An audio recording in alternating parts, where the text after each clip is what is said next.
is my lucky star tonight? The seventh sister of the Pleiades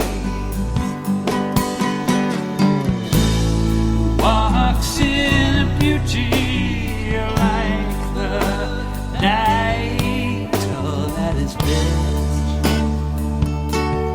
dark and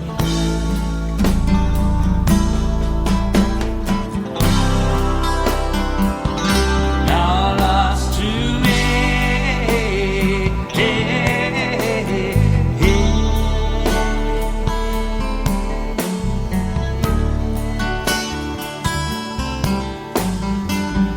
Only trust in the northern star.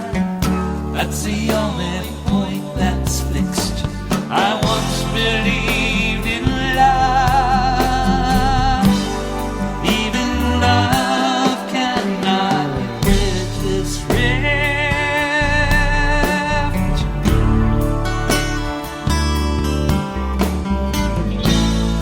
Where is my lucky star tonight?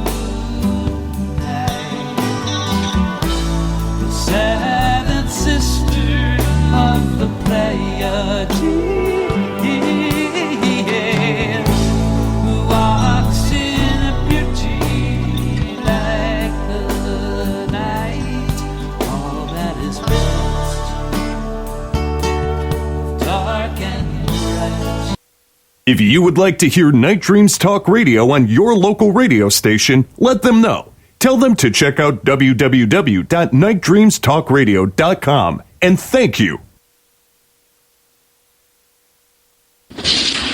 Coming to you from some far point station, like a cosmic tumbleweed, both north and south of the Pleiades. Here's your host, Gary Anderson. And I am back, and what can I say? I keep forgetting to turn the space heater off. I can't run it while I'm doing the show because it sounds like I'm in a submarine or something. Anyway, we are back, and you know, James, think about all these truckers out there. They see UFOs, they see aliens, they see, well, ghosts out there. I mean, there's a lot of these stories, seriously, of ghosts and truckers picking them up, not realizing they're ghosts. And they get in the cab and, you know, they're talking really, you know, kind of strange. Like they're not talking like they're from today's date. They're talking like, well, maybe they're from the 50s or 40s or 60s. Scary. It is scary. It's similar to in the Chicago area. I don't know if it's the lady's name. I think it was Mary. And a guy picked her up. I think it was a trucker actually, and one of the stories picked up this lady, and she was in white, and she was walking alone on this deserted road outside of Chicago, near the cemetery, Resurrection Cemetery or whatever it's called there. But they're talking, and she says her name and everything, and he says, "Where can I take you to?" And they get close to that cemetery there, and she says, "Let me off here." And she gets out, and he said, "You sure? I'll take you." She goes, "No, this is where I got to get off." And she gets out. I wonder. and she walks to the big iron gates to the cemetery, and he turned around for a minute, looked back, and she's walking through the gates, but the gates aren't open, and then she just disappears. Well, it kind of freaked him out, So, but he knew her name, right? She had told her name. So the next day he looks her up and goes to the address. He found the address. He knocks on the door, and this older lady answers, and she goes, "Can I help you?" And he goes, "Yeah, I believe I gave your daughter a ride, and I'm worried she got off at the cemetery, and I want to make sure she got home okay." And the older lady's all bewildered. She goes, "What are you talking about? My daughter passed away years ago, like 20 years ago." And he goes, "No." And she showed him a picture, and the guy seen the picture of her daughter that passed 20 years ago, it was her, so he just about passed out. Well, wouldn't you? But you know what? These truckers have a lot of these stories. There's one that was given to me a couple of days ago that, again, this trucker was out somewhere in Texas, And, again, out in the middle of nowhere. It always happens. It doesn't happen in the city. And he sees this guy, walking on the side of the road. So he figures, okay, this guy needs help. It's, dark out there. He could get hit by another truck or a car or who knows what out there. So he pulls over. The guy gets in. And the guy starts talking really strange. And the next thing you know, the guy is saying, I'm going to kill you. Now he's saying that to the trucker, I'm going to kill you.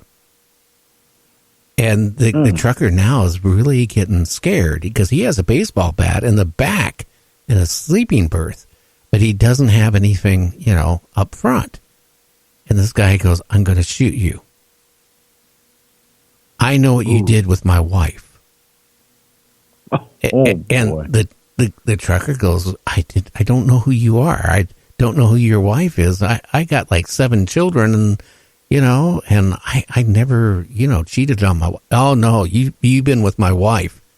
You've been going to such and such bar and doing all this, And the guy is, getting really scared. He goes, well, I'm going to shoot you now.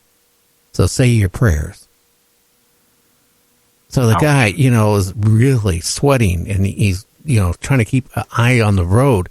He turns over where the guy was at. The guy's gone. When stuff like that happens, it really sets you back because it's hard to process that, especially if you're a total non-believer and that would happen to you. So it makes you reevaluate your life and what's going on, and it really makes you look at things a little different. It does. Now I want to change the subject. Mel's Hole. Now, do you know anything about Mel's Hole and Ellensburg, Washington? I do know about Mel's Hole, but I believe you can explain it much better than me. I believe it was, well, I do know about it, yeah, but I'll let you explain it because you know more about it in details than I do. Okay, well, there was a guy who called up Art Bell's show and claimed he had this hole that had no bottom to it. And before he bought this property, which his hole was on, the neighbors would come there and throw down their wash machines. They would throw their old TVs in there. Anything that would fit in the hole, they would toss in there. Dead cows, anything was going in this hole. So Mel decided he was going to measure how deep it is. So he went out and bought fishing, a line. And he put, what do you call these? Lifesavers on them. Because lifesavers get gooey when they wet and start melting.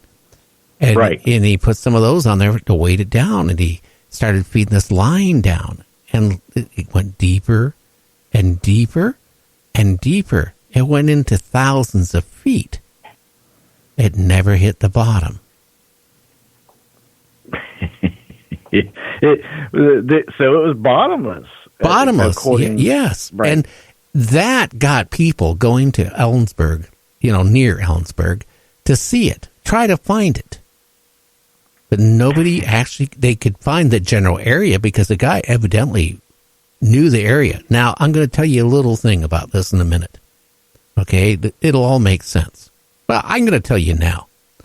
Art was a funny guy. I mean, he was very serious when he did his show.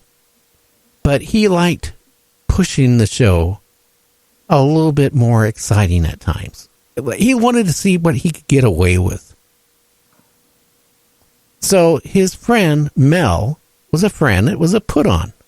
Till this day, the majority of people think Mel's Hole was real. Like the army came in and they even banned him off his own property, all that stuff, okay?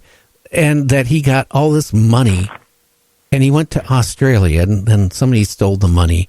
It was, a real weird story. So, about 6 months goes by and, Art, because I was in the loop about this, Art, gets Mel back on and they come out now with a real good one. Mel finds a hole in Nevada with the Indian tribe elders. And again, this hole has no bottom, but they would drop stuff in there and they bring up this stuff. It looks like ice. But this ice would burn and burn and burn and burn. But they had one drawback. You could heat your cabin with it, which was supposedly which one of the elders did. But that within a few days, the cabin disintegrated. It turned into like dust. So they then decided to go back to this hole, and they took a goat, I believe, or a sheep, or one of the two, and they put it in a box, and they lower it into the hole. Now they hear this animal screaming, okay? And then it goes quiet. So they then bring it up. Now it's dead. It's stiff. And then out of the stomach comes that like something that looks like a penguin. Oh, Lord. Okay. And stares at him.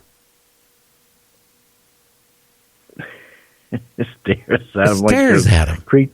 Like the creature from the Alien. Yeah. So they take it in some place, and it's just, again, that was just a put on to see how far the audience would believe a story from a guest. Let me tell you something about that story, though, Gary. Even to this day, and I see it in a few groups out there, there is a few websites that take that story as true. They print up nice little facts of they do. I know. I should have saved a couple of them and showed you, but they claim it's real and facts. And I told the one guy one time, I said that was all made up, by Art Bell. And he was ready to fight. He said this is real. I'm like, okay, yeah, well, okay, it's as real as a $7 bill.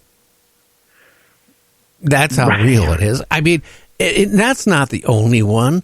Then after that, he got this thing where this woman sends him a fax saying that her husband or her boyfriend was going to fly over Area 51 in his experimental plane. Now, if you heard that one, it's really, really interesting. The guy calls up on his little phone, calls Art, right? Or Art calls him, whatever. I can't remember anymore. And the guy's telling him, yeah, I'm going to go over to 51. Art goes, why would you do that? I mean, they'll shoot you down. He goes, well, I just going to do it because I was in the Air Force and all this stuff, and I just want to see what's in Area 51. And then you hear his airplane motor. Okay? But here's the dead giveaway. People were buying that one also. But a lot of people didn't probably catch this. At one point, he says, oh, this fighter is coming up, and he's looking at me, and he's motioning me to land. Well, I'm not going to land. My radio's out. That's what he's mouthing to the pilot in the jet. Yeah. Okay. Then it gets exciting. Oh, I see these big doors opening on the desert floor. Big guns are coming out. Right? Now, here he is up in his airplane, right? And the experimental plane's going to make a hell of a lot of noise. Right? Right. I mean, it's not going to be like in your car, nice and quiet. It's going to be loud. Yeah. All of a sudden, you hear, you ready for this? Boom, boom, boom. Like the cannons going off. Yeah. But it would be like if you were down on the ground hearing the cannons. It was a, right. But people bought that. That tells me people are really gullible. And that's what Art would do once in a while. He would sit back with his ham buddies and they would come up with hey, let's try this and see what happens. Now, he didn't do it very often, but he did it several times a year and people ate it up. Yeah, right. And, it kind of reminds me when you mentioned that just recently within the last week, your state there, Washington Department of Transportation, wherever, they've got some cameras positioned all around and it's shown on this one road. And have you seen it where they say, could this be a Bigfoot? It's a screenshot from a video. But if you look at the two screenshots, one of them, it's sunny out and it's got a car taillights going up the road and the other one doesn't. And then in the one picture, the road is kind of melted and it doesn't, but yet the Bigfoot is still in the same position in mid-stride. You know what I mean? It looks like a cutout. Did you read what the Department of Transportation said? Tell us. I can't remember what it's for word, but it said, this is not